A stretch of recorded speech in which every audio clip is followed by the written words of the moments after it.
Grace, mercy, and peace to you from God our Father, our Lord and our Savior, Jesus Christ. The Malaysian government in the 1970s used DDT to kill off the mosquitoes. It worked. The trouble was that cockroaches ate the dead mosquitoes, and the cockroaches themselves then became poisoned. Gecko lizards moved in and ate the cockroaches, and that slowed the gecko lizards down. And the gecko lizards' nervous system was so affected that they couldn't move very fast. And since they could not move very fast, there were different cats that ate the gecko lizards.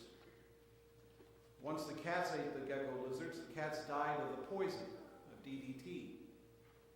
And once the cats died, the rat population began to increase. And the rats began to take over everywhere. So the Malaysian government wound up flying in cats.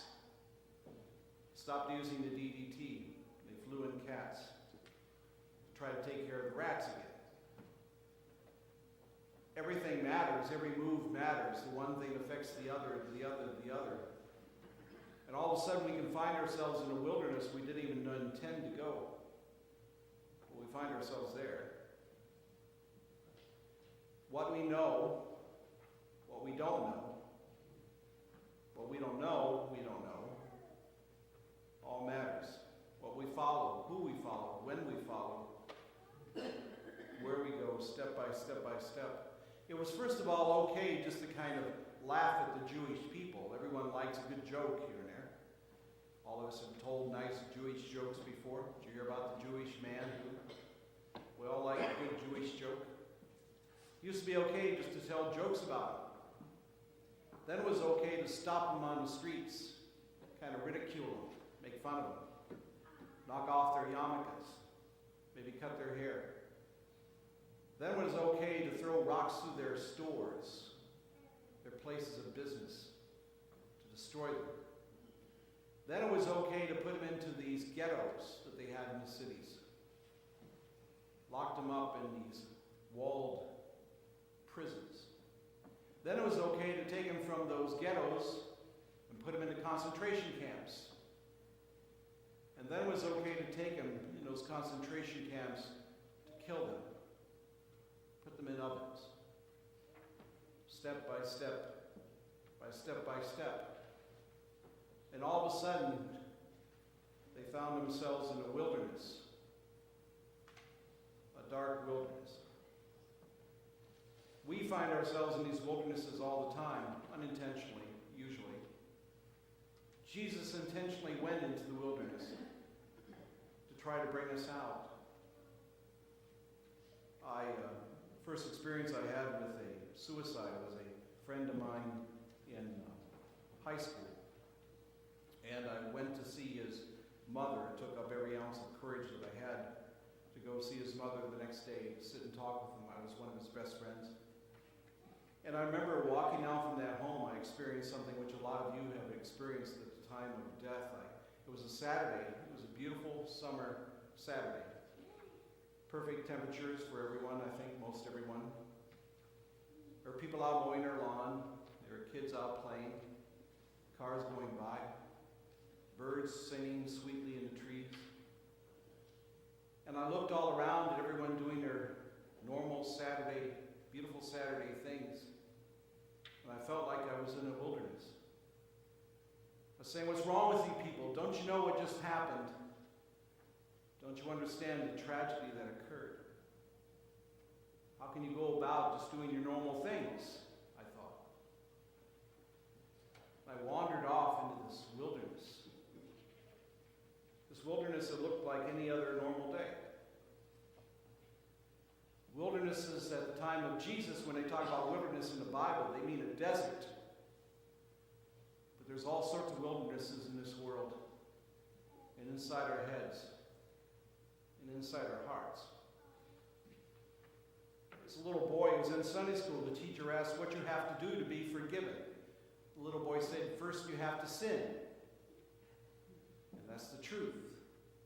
And understand what that means. We have to acknowledge the sin. before we can be forgiven. Can't be forgiven of something that you don't know that you've even done. We have to understand what a wilderness we can live in sometimes, what a wilderness this world truly is at times.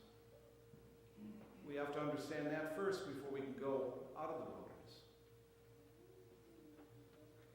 I love the quote from Donald Rumsfeld. I kind of looked that up. It was, some of you remember that. The poor guy really got ridiculed for it.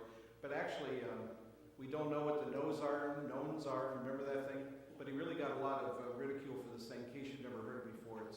This is a direct quote. He actually said it at a press conference in NATO headquarters, June the 6th, 2002, in Brussels, Belgium. He was our Secretary of Defense, in case people don't know that, under the Bush administration.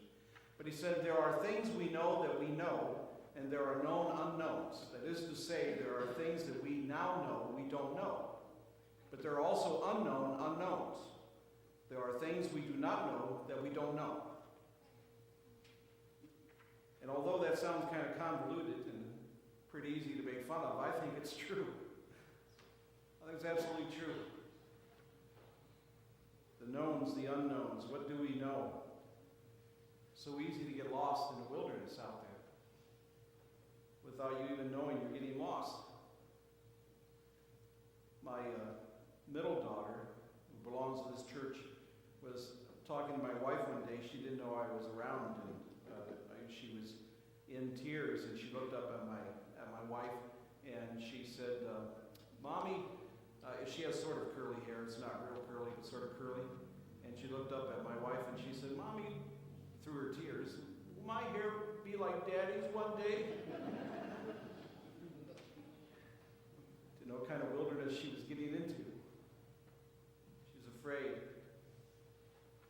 We all get afraid of these wildernesses in the world. I had lunch the other day with a friend of mine who's a chess player. It took him 2 hours to pass the salt.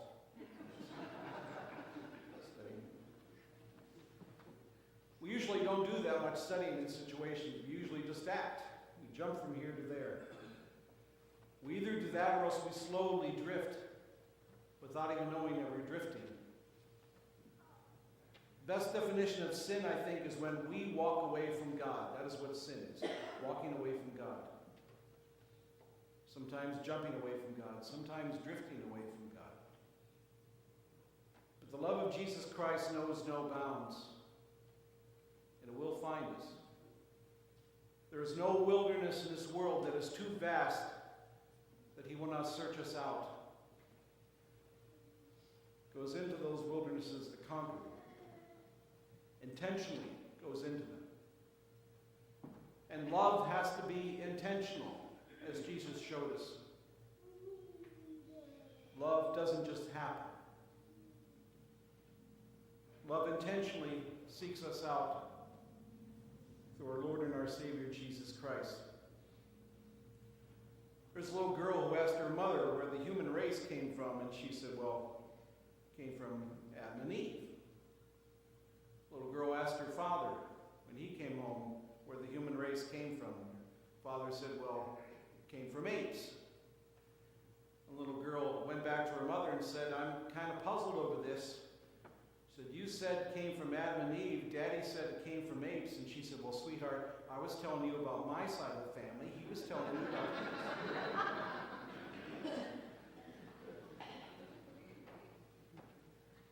I think we have a lot of things in this. A lot of things. Both sides, probably. How much do you have to know something in order to know something? We talked a little bit about this in Bible study this past Thursday. It's something I'm on a campaign to try to prove or find out anyway. How much do you have to know about something in order to know it? Going back to Mr. Rumsfeld.